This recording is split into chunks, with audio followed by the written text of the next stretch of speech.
When you work a desk job, it's almost impossible not to gain fat. You're sedentary majority of the day, sitting at a desk for 8+ hours, and then you come home and the last thing you want to do is go for a workout or go for a walk because your body has gotten adjusted to sitting, being lazy, being sedentary. And where are you supposed to get this? Like, I don't blame you. Where are you supposed to get this burst of energy? Trust me, I get it, but in this video I'm going to explain the 3 steps to stop you from gaining weight if majority of your time is spent at a desk, and how to actually reverse it from gaining weight or being stagnant at the weight that you're currently at to starting to actually lose weight. If you're new here, my name is Matthew. I've lost over 40 pounds of muscle. 40 pounds of muscle, that came out completely wrong. I've lost 40 pounds of fat and built over 40 pounds of muscle, and now I teach busy guys who have demanding jobs, busy lives, do the same thing. Let's get right into the video. So, what does a typical day look like? Even for me now, a typical day looks like I wake up, obviously besides the fitness stuff, besides the health stuff, majority of my day I work as a sales consultant at Honda. So majority of my day is at a desk, at a computer. I'm doing outbound, I'm doing, demos. Obviously when I'm doing demos and test drives, I'm actually on my feet, but that's very rare. Most of the time I'm sitting, consulting, talking with clients, figuring out their needs, and really getting to know them as a person. And majority of that is spent just like this, when I'm talking to you through the camera, through the video. And it's hard because we're not blue-collar workers. Blue-collar workers spend majority of their time on their feet, standing, moving around, fixing things, not really worrying about having low activity. But us blue, white collar guys, we're sitting most of the day, especially, talking with people, having meetings and whatnot, doing presentations, sometimes making decisions, talking on the phone. A lot of the times we're not standing, walking, pacing. Maybe if you're like me and you have like crazy ADHD, you might be, taking phone calls on the go. But a lot of the time it's sitting. And if you don't track your movements, then it's hard to know really how much you're moving throughout the day and how much of that movement is actually being beneficial to you. So the first tip and the first action step that I would implement right now is, after this video, if you don't already have one, go on Amazon. They're like, you can get them for like $20. Go and get a fitness tracker. And a fitness tracker specifically for your steps. Not because you want to be, anal about it and checking every single step that you take every single day. No. But you just want to have a rough idea of how much movement you have throughout the day. Because awareness creates change. And when you're aware of what you're doing, how much you're moving, you can say, oh, okay, today I've moved only 3,000 steps. I should be roughly aiming for 8 to 15,000, because that's what, some guy on YouTube with a chain told me, and a stupid smile.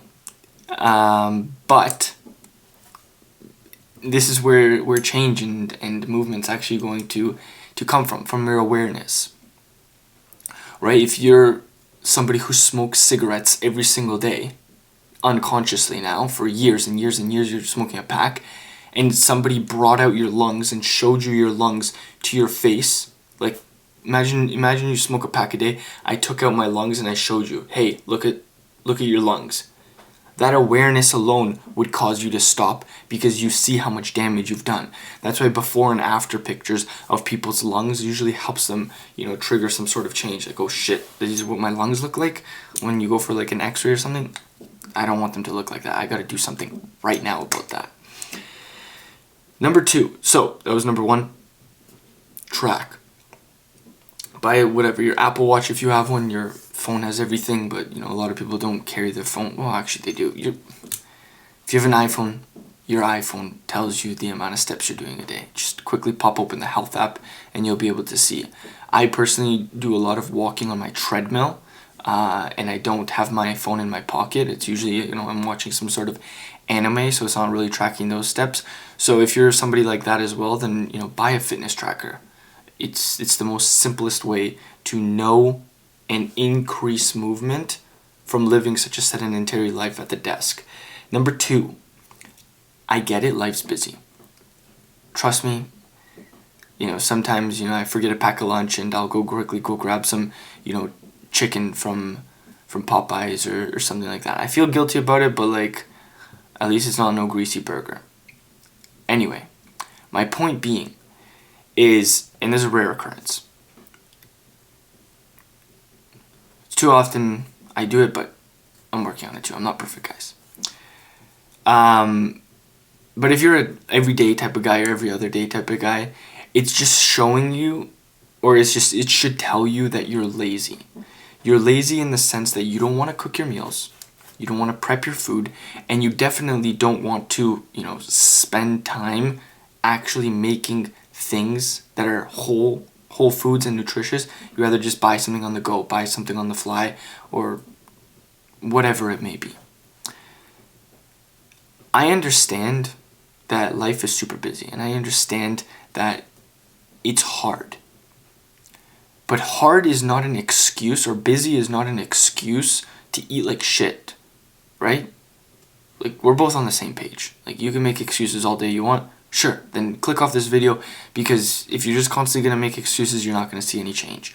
You're not going to make any improvement, so why bother even finishing this video, right? Change will only come from, and transformation, doing the things we don't want to do, and doing them like we love them, which is basically the definition of discipline. And it's the same thing applies for your food. Cook your meals. Home cooked meals are the best way to lose fat and to not gain weight while you're sitting sedentary. Why? Because you know how much food you're eating, you know the nutrition and the way that it's being cooked. But more importantly, when you cook your own meals and you package them, it gives you a sensation of, oh, okay, this is how much food I'm eating, and this is how much food I'll eat throughout the day. Right? When I pack my lunch, I pack my rice, chicken, whatever, some veggies on the side, and then I'll pack a fruit, and then another fruit. And I know, okay, this is everything I'm eating throughout my 9-hour shift. I'm not going to go get something else because, I'm bored. Right? Because a lot of eating comes from boredom. So, if I tell myself, okay, this is what I pack, this is what I eat, I know that this is, high protein, good macros, I don't need to worry about it. But if you don't pack anything, you're gonna, on the way to work, you're gonna go get some breakfast from garbage, whatever. Here in Canada, we call it Tim Hortons. Go get a farmer's wrap, go get a donut, and then while you're there, you're like, okay, you know what? Just give me a coffee with 10 sugars, because why not? And then you're coming, or lunch hits around lunchtime, and you're like, I'm on the fly, but I gotta go get something. Then you're gonna go get a greasy burger because you don't want to wait for a restaurant that has a good home cooked meal and takes time. And it's just, avoid this kind of lifestyle and mess trap, because it's going to lead you in not good places. And usually when you cook your own meals, you're using whole foods, and whole foods tend to fill you up but are low on calories. If you saw how much food I had today, it was massive. It was a massive 200 grams of rice, 200 grams of chicken, some carrots. What else did I have in there? Just a bunch of shit. And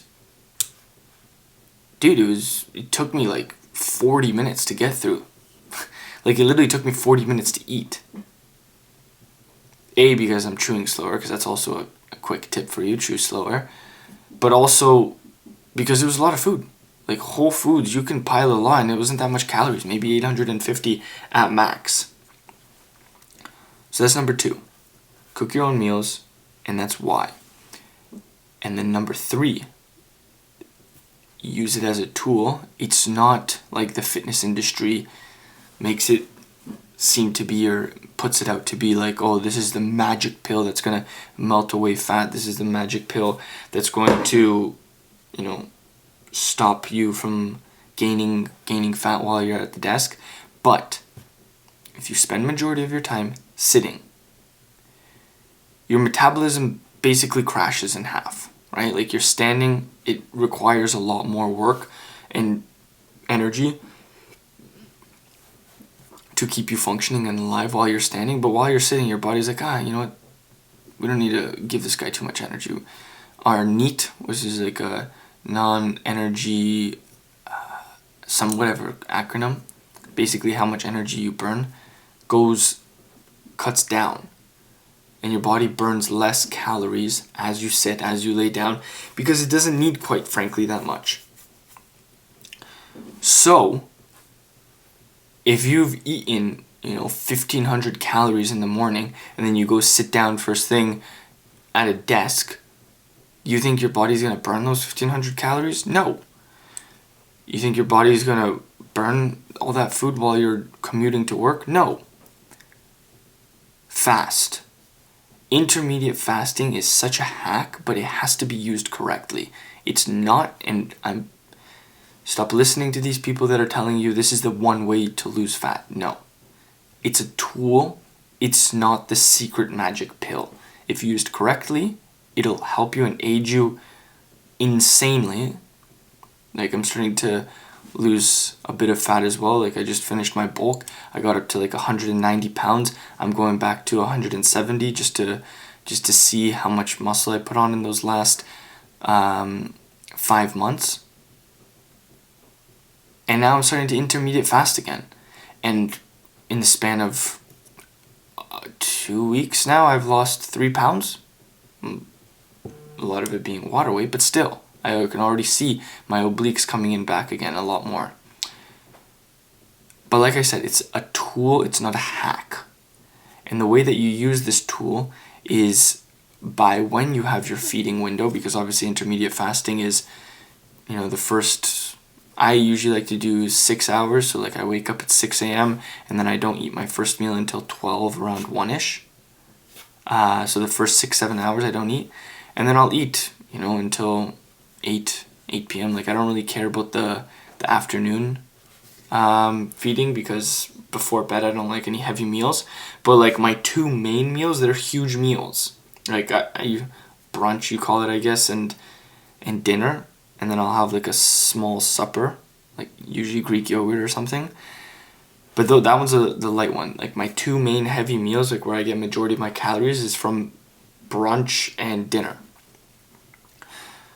Because you can intermediate fast, but then still gain weight, because you're still eating in a calorie surplus during your feeding window. Because a lot of people don't have a lot of self-control, right? They're like, I can't wait to eat, I'm so hungry, and then they're just snacking and eating all day, and then it's like, what the hell was the point of intermediate fasting? You just wasted all that time for nothing. So yeah, try those 3 things out. Let me know if you've been trying those 3 things out and how they've been working for you, and share in the comments what's worked for you to help other people, spread some positivity to the community. And if you're new, consider subscribing. I post daily action tips and videos like this all the time. I love you guys. Check out other videos. I'm going to leave you like I always do. Create more than you consume. Serve others. Love everyone. See you in the next one. Peace.